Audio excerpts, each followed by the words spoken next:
If you missed your chance to experience the Laurel Museum's 2014 exhibit Lost and Found Laurel in person, you're in for a treat. Join me for a personalized tour as we'll take a closer look at each section and just about every artifact, including the ones you may not have noticed.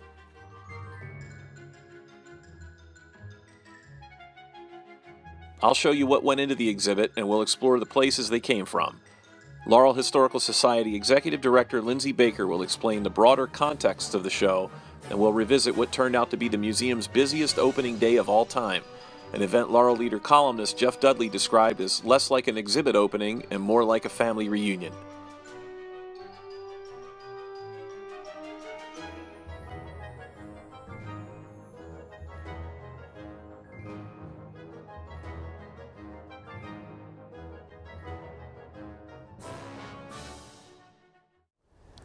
I'm Richard Friend, and this is Lost Laurel.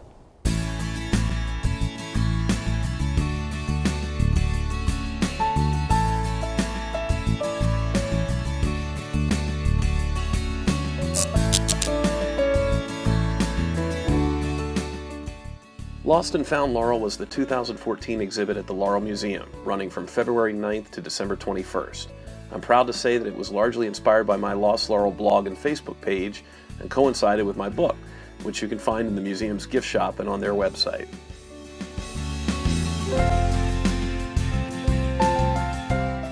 This was the view upon entering the exhibit. Signs, photos, and artifacts, Laurel memories everywhere. Where does one look first?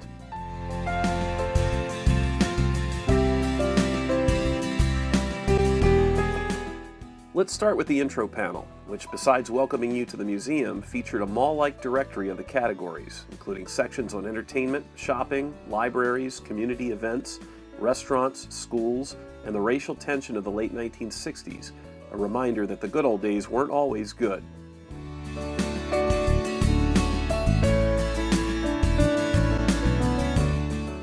One of the first things you'll see, and the highlight of the Let's Go Out section, is this sign from the Laurel Drive-In Theater. The sign originally stood on the corner of Marshall Avenue and Staggers Lane, just across from the bowling alley, and directed traffic to the back entrance of the theater. Wineland's Laurel Drive-In opened in 1966 and closed in 1984.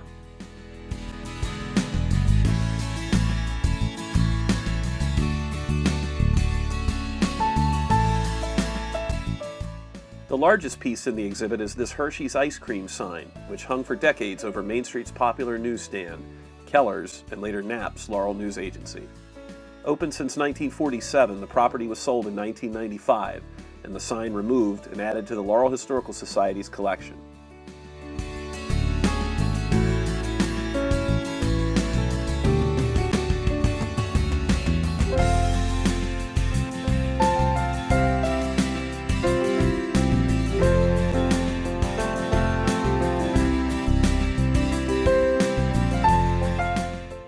Behind the Hershey sign and over the mantel is a section of wallpaper like no other. It's made entirely of vintage matchbook covers from one-time Laurel businesses. Some are from franchises, others from individual shops. The matchbooks span a range from the 1940s to the 2000s.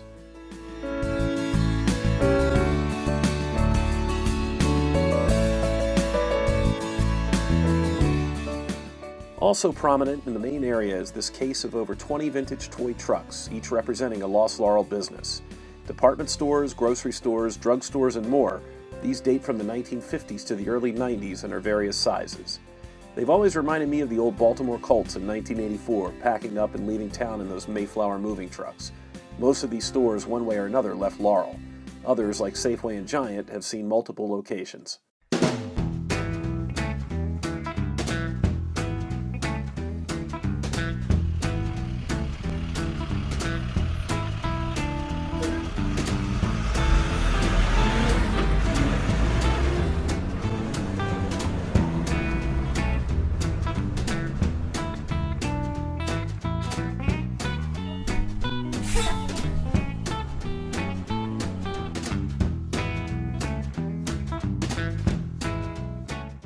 Due to space, we didn't include some that are still in their original packages, but here they are, just as you would have bought them in the store years ago. The glass case in the center of the room holds another unique collection. soda cans from the likes of Dart Drug, Drug Fair, and People's Drug, Pantry Pride, and even Howard Johnson's.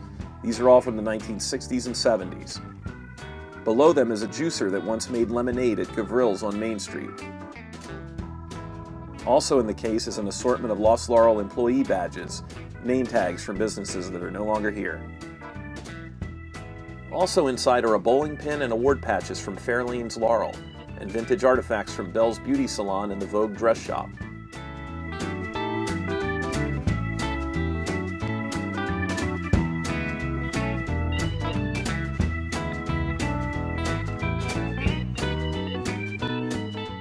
In front of the case is a small homage to Fife Service Center, including an original bar stool and liquor licenses.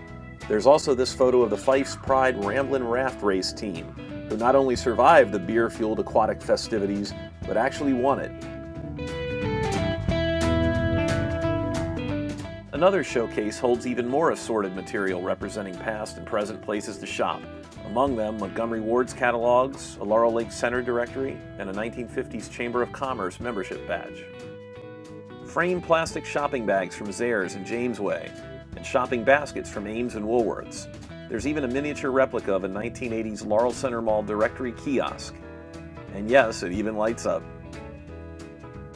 Rounding out the Shop Till You Drop section of the exhibit is this corner, which features artifacts from Cook's Hardware, including receipts, an apron, and this original antique cash register.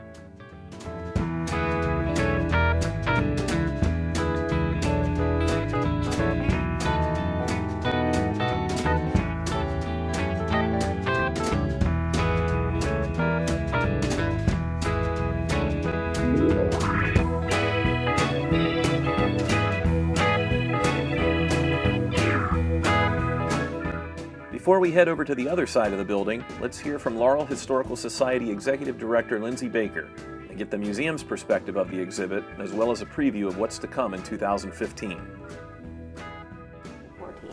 It was inspired by the Lost Laurel blog and Facebook page. We noticed how many followers the Facebook page had and started a conversation with Richard Friend about what he had done capturing the essence of Laurel's past. Based on that conversation and subsequent exhibits committee meetings, we decided to incorporate the found aspect into it because we know that there's a lot of great things happening in Laurel and we wanted to honor that. So our exhibit, Lost and Found Laurel, is really a hyper-local exhibit. People come in and it really makes them remember their past.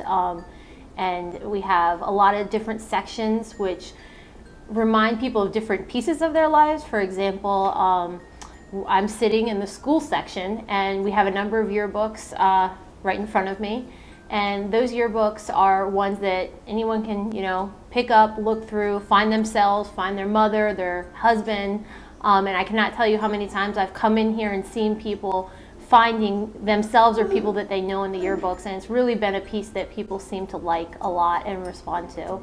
Other sections include the shopping section.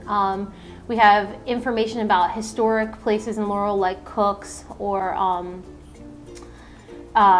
the pharmacy and just different things, but we also have the Laurel Town Center, which when we opened the exhibit had not yet opened in Laurel, and now it has, and since then we've had the property manager come in and we've had people who are excited to see themselves in this exhibit even before they opened and now that they've had the grand opening. We have another section all about the celebrations that take place in Laurel.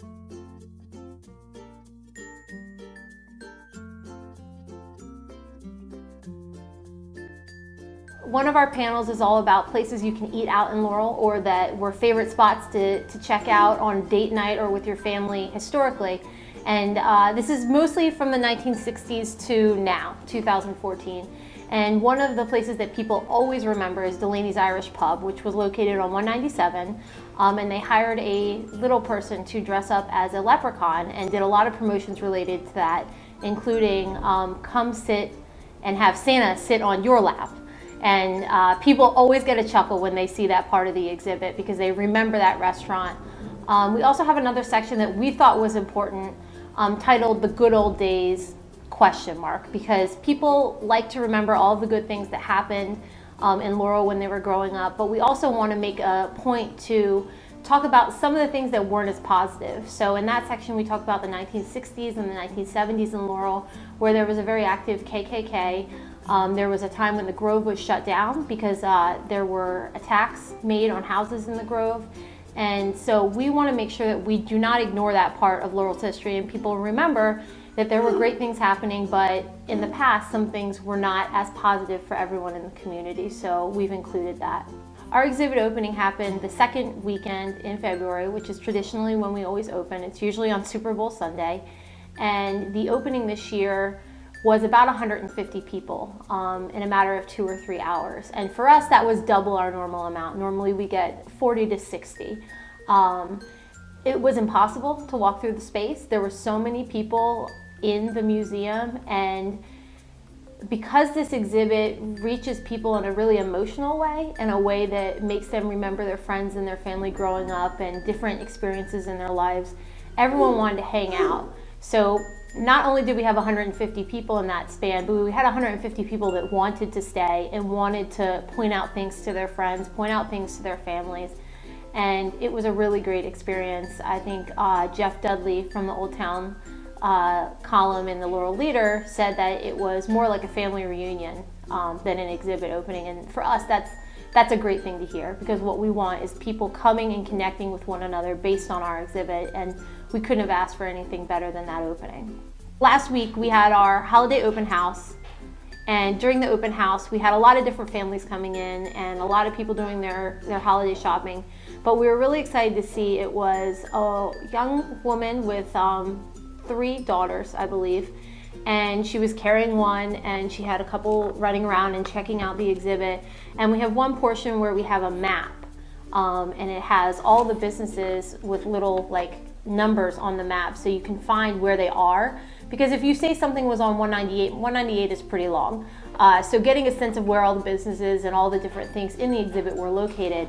And I saw the woman there for 5 or 10 minutes with her 2 young children engaged in the map and explaining to them where the things were that they had seen in the exhibit, and where they lived and where their schools were. And it was a really great opportunity to see this woman engaging with her kids in the exhibit in exactly the way that we hoped that they would. So that was a wonderful experience to close out the exhibit before we take it down. So in February of 2015, we're planning to open our next exhibit. The tentative title is Ripped from the Headlines, Laurel in the News. And the impetus behind this exhibit is our acquisition of the Laurel Leaders from the Laurel Library. So we currently have 1946 to 1981 in hardbound copies that are very large. If you've ever been to the library to do research, you've seen them. And we also have digitized 1897 to 2008, and I'll repeat that, 1897 to 2008 of our local newspaper has been digitized by the Laurel Historical Society. So we have full access to all those newspapers, and we're working on ways to make them more accessible to our public. The public is always welcome to come in and look through those. We're trying to figure out a way to get them online so people can look through the newspapers from their own homes. And so the upcoming exhibit, Ripped from the Headlines, Laurel in the News, is all related to news stories in Laurel. Some of them are a little less positive than others, and what we've tried to talk about is using the news as a way to understand how crime was solved or how natural disasters were reacted to. And also we're trying to use it as a lens to understand how news is reported. That's something that people talk about a lot today, the bias in news, and we think that we can use our local newspaper to think about that as well. We're excited about that exhibit. It's still in the works. We're looking to open it in February of 2015, so stay tuned for more information. This section of the exhibit touches on the city's celebrations and includes early artifacts from the Main Street Festival, 4th of July parades, and Riverfest, all of which are still well attended today. In this case are several pieces related to Laurel's centennial celebration of 1970, including flyers, souvenir ribbons, buttons, and a decorative plate.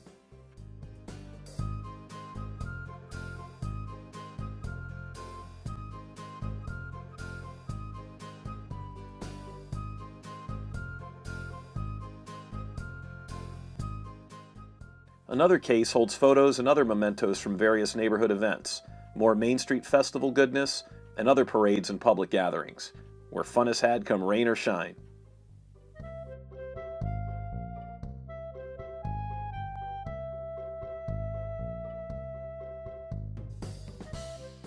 There are also some souvenirs from Petrucci's Dinner Theater, and for those who enjoyed their movies in the comfort of home, the familiar yellow bag and tape cases from Errol's Video Club.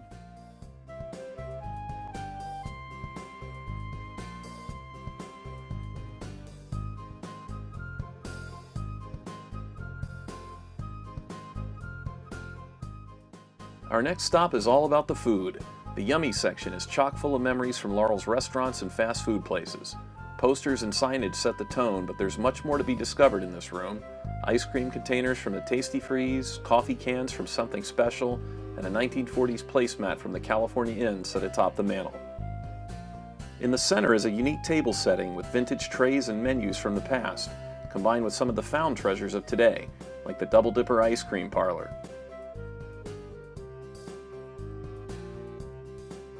There's a heavy Big T presence, and rightfully so. Nearly 6 years after its demolition, the popular restaurant is still fondly remembered. In the corner, in the pantry if you will, are some of my favorite pieces of the exhibition. Plates, cups, and ashtrays from a range of both mainstream and obscure restaurants, and one of the original menu boards from the Tasty Freeze.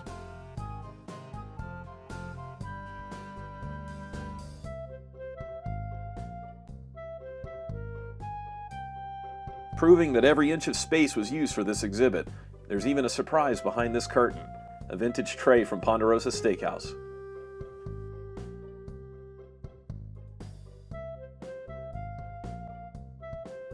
On the other side of this false wall is the Schoolhouse Rocks section, which invites visitors to explore the schools of Laurel. There are jackets, shirts, patches, and pennants from various eras representing Laurel High and Pilati, as well as many of the middle and elementary schools we grew up with. You're even encouraged to have a seat in one of these old school desks and peruse copies of vintage student newspapers like the Tatler and look through the museum's extensive collection of yearbooks.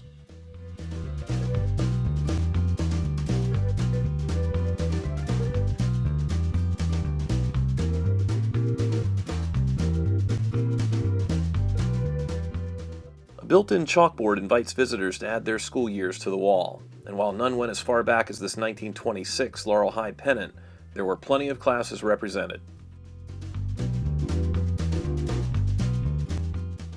If you didn't have a chance to see the exhibit in person, or if you missed a few spots in all the excitement of opening day, I hope this has given you a good sense of the scope and level of effort that went into creating Lost and Found Laurel at the Laurel Museum.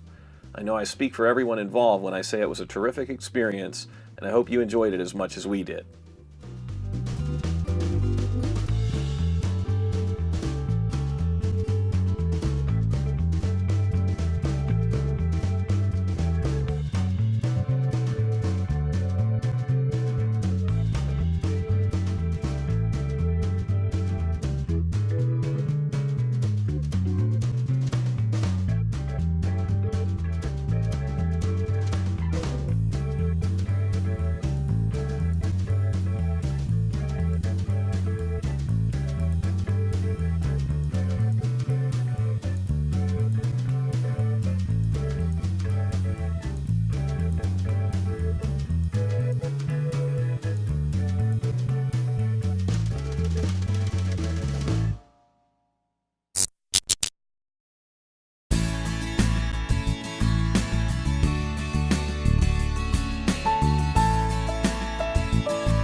Join me next time as we'll explore date night in Laurel, the movie theaters, restaurants, and other favorite dating spots of Laurelites throughout the generations, including what might have been the ultimate date night, the 1969 Laurel Pop Festival. It's all on the next episode of Lost Laurel.